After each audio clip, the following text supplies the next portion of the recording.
I'm going to be attempting to build the world's longest 3D printed dragon, and I'm going to be successful.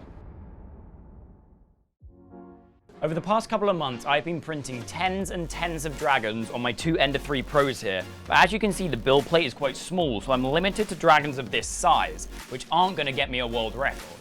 With a build plate of only 200 by 200 millimeters, for this dragon, I can only create a dragon of this length. So obviously you can see this is a little more than 20 centimeters, so it can't print like this on the build plate. So they basically print coiled up like that on the build plate. So I have been able to get ones that are bigger than this.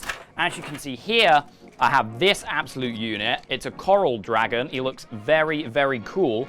And he's a lot longer, but he's still not gonna break the 11-foot version that Uncle Jesse made out of resin. So I'm gonna need to go about this slightly differently. Over the last couple of days, I've already made solid progress on making the world's longest 3D printed dragon, but there are a couple of contenders. One contender is Obiko, who made a 5-foot version of this dragon, and another is Uncle Jesse, who made an 11-foot crystal dragon. Honorable mention goes to Metalhead Printing, who created a 4.2-foot version of this dragon as well. Obiko and Metalhead Printing created their dragons using what is essentially these, but instead of a flat print bed, it has a treadmill bed. These printers work by laying down plastic at an angle and having the bed move forward infinitely. Theoretically, if you had an infinite amount of plastic and you designed an infinitely long dragon, you could leave the printer running for an infinite amount of time and you'd be able to create an infinitely long print.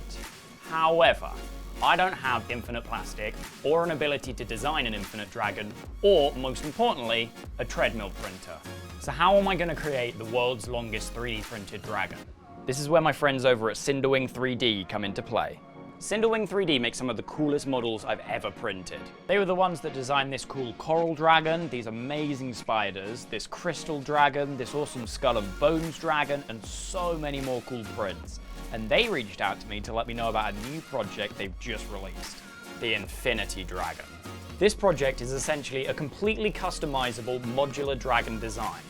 Each part of the model has a ball joint on one end and a socket on the other, so you can print as many different parts as you want and combine it in a completely unique way.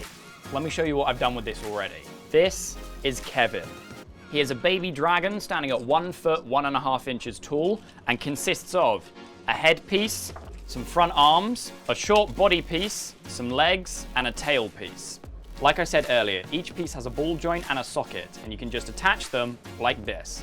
Kevin doesn't look very impressive now, and he's definitely not breaking any world records, but if we decapitate him, we can start to make him longer. And here is teenage Kevin. Standing at 3 foot and 3 inches tall, he is already a massive way into becoming the world's longest 3D printed dragon. The 3 foot and 3 inches still isn't breaking any world records, so let's perform a little bit of surgery. By snapping his back legs off and attaching another body piece, we can get Kevin up to the start of a world record dragon length. And here is Kevin. Standing at a whopping 5.5 feet, he is the longest thing I have ever 3D printed. It's so difficult to get a good angle holding him because he's so huge, but here's a video of him compared to my height. I'm 6 foot just for reference. This is pretty much the only way I can hold him to show him off, but he is an absolute beast. So there you have it, the beginning of the world record length 3D printed dragon. Kevin is at 5.5 feet tall now, and I'll be making another update video when we get him to probably around 10 foot. So if you want to see that and you want to follow his journey, make sure you like the video, you'll subscribe, turn the notifications on so you never miss an episode, and I'll see you all later.